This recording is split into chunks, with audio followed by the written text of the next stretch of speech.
welcome to NATChat. I'm Amber Hardman and today I will be joined by Leigh Sheehan. Leigh is a filmmaker and he's come to talk to us a little bit about how he started out. Hi Amber. Hi Leigh, welcome to the show. Thank you. As I said before, you are a filmmaker. How did you start out in the industry? I started way back in 1977. I started working in an advertising agency called John Clemenger, which is one of the big advertising agencies then, and as it is today. I started out in the mailroom. I was about 5 or 6 years old, I think, at the time. So, I started very young. And I worked in the mailroom for about a year, and during that time I'd always wanted to get into film or television. I'd made Super 8 films as a kid, and this was a way of getting into, hopefully one day, making my own films. But I thought a really great way to do that is to learn on the job. And back then there was kind of limited opportunities how you could do that, either in a television station or an advertising agency or some of the production companies. There weren't quite so many film schools. The Australian Film and Television School, I think, had just started, and that was in Sydney, and I wasn't going to go to Sydney to live for that time, so I thought I'd do it here in Melbourne. And so I worked at Clemenger's, and I stayed there for 8 years, gradually getting into television and working as a producer, working on the agency's various clients, which were Mattel Toys, 4 and 20 Pies, Australian Airlines, and lots of different clients, and lots of iconic ads that people may or may not remember.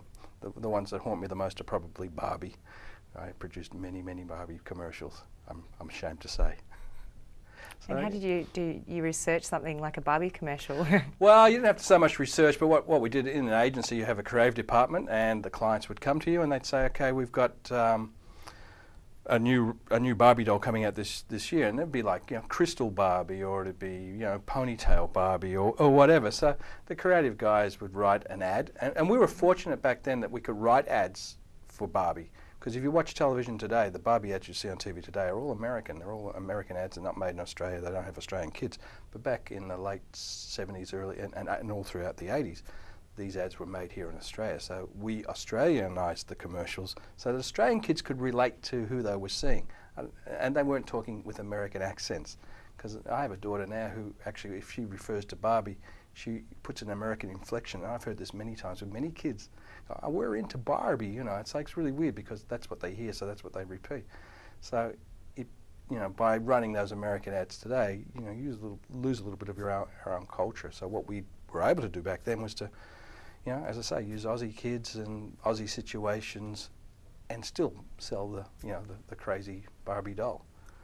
Excellent. What was the first film that you ever made? First film I ever made was a film on Super 8 called Graveyard Shift, and it had a fantastic array of actors. I was one of them, and all my buddies and people who I grew up with in the neighbourhood were the other actors. And Graveyard Shift was a take on Sherlock Holmes trying to solve a crime created by Dr. Frankenstein, which also had an appearance by the Marx Brothers, who were the town mayor. It was a little Super 8 movie that's locked away in a chest, never to be seen again.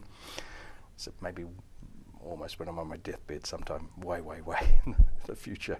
But that was the first kind of full-length movie I'd made, and it cost a fortune to go out and make it on Super 8 back then, and edit it up on a little benchtop Super 8 editor and sticky tape all the scenes together, and it had sound too, so it was kind of like all the elements, but you had to shoot it and make it. And that's just something I always kind of liked, and it came from when I was even younger. I used to write plays and stage them and invite people, because I kind of like telling stories. My mum would probably say, yes, you used to tell a lot of stories. She would call it lying, but it was stories. So I kind of always been drawn to stories, I guess, and it's something that's just kept on throughout my whole career, really. So, telling stories, writing stories, developing stories, and trying to make those things entertaining. So, in the writing sense, do you ever write any documentaries or short films, or is it only feature-length films that you? I haven't written documentaries. I attempted to write a documentary which ended up being a feature film. It was a thing called In the Wake. I've not really been drawn to short stories. A lot of people say, "Oh, why don't you do a short story?" and things like that when I first started out. But I never kind of got caught up in the idea. I always tended to want to tell longer, feature-length stories. So I kind of have been involved for the last 20 years writing feature-length type things. I haven't been making feature films for 20 years, but I've written a lot of and worked on a lot of feature films that never got made, as a lot of filmmakers in this country would have done. You know, what you do find when you're out there, you know, the hardest part of making films in this country is getting money. So, you know, you spend a lot of your time trying to get the money to make the film you want to do, and sometimes you may even get the money, go to make the film, and then all of a sudden the money's not there. So, you know, I've experienced all those sorts of things in filmmaking over the last 20 years. And then, you know, when I finally did get to make a full-length feature film, it was back in 2000. I made a movie called Del Keith, which even that took 2 or 3 years to raise the money to make that picture. But, you know, we finally did raise the money. We were able to put together a fantastic cast with Ray Barrett and Judy Banks, Esme Melville, a lot of Jeff Brooks, a lot of people who had appeared on in Australian films and television, because I'd got to know them over the years in the commercial field.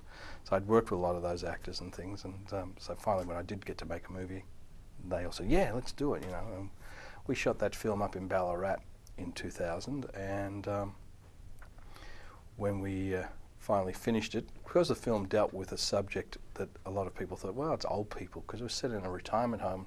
It's about a retirement home and the people in that home getting a greyhound, and how that greyhound gave those people something extra to live for. Because it had been a story I'd seen earlier on A Current Affair, which was, you know, based on a true story, and I thought, oh, what a great premise for a film. And, you know, Del Keith is a lot more than that. It's about, you know, how you look at old people, you don't necessarily look at what it took to become that person. We kind of bury these people away in retirement homes and nursing homes, and you kind of go, well, you know, it took a lot of living for that person even to get to that stage, whatever stage that is. So Del Keith is more about that. The catalyst is the dog to tell the adventure. But, you know, behind each character in the film, there's a story that it gradually unfolds. And you know, when we did make that picture, we did show it to distributors, and they're going, oh yeah, nice film, but you'll never get people along to see it because it's old people and we have young audiences. Yeah, definitely.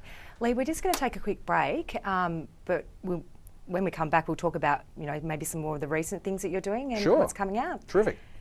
Thanks for watching NATChat. You're here with Amber, and we'll be back after a quick break.